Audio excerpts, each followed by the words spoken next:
Belə bir dua var. Tərcüməsin yadımızda saxlayaq. Dua eləyəndə o ifadələr arasına bunu da qeyd edək. Allahümmə la təcəl musibətənə fi dinina. Tərcüməsi bu cürdür ki, Allahım, bizim müsibətimizi dinimizdə qərar vermə. Yəni, dinimiz bizim müsibət yerimiz olmasın. Təbii ki, insan bu həyatda yenişli, yoxuşlu, dərəli, təpəli həyatda çətinliklər də görür, qəm, qüssə, kədərlə də qarşılaşır.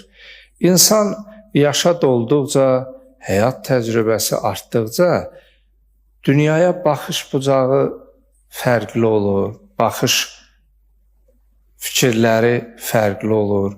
Biraz yaşa dolanda görürsən ki, cavanlığında elə şeylərə emosional reaksiya vermirsən ki, amma indi səbirlə, təmkinlə onun üstündən keçirsən.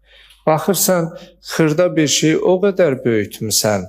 Məsələn, dostla küsül olmuşsan, xanım rəfiqəsi ilə küsüb, ata oğlundan, qardaş qardaşı ilə. Amma biraz yaşa dolandan sonra özün qınayırsan ki, heç dəyərmi?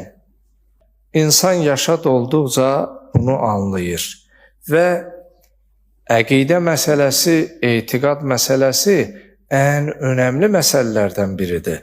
Dua qısa tərcüməsi budur ki, Allahım, bizim müsibətimizi dinimizdə qərar vermə.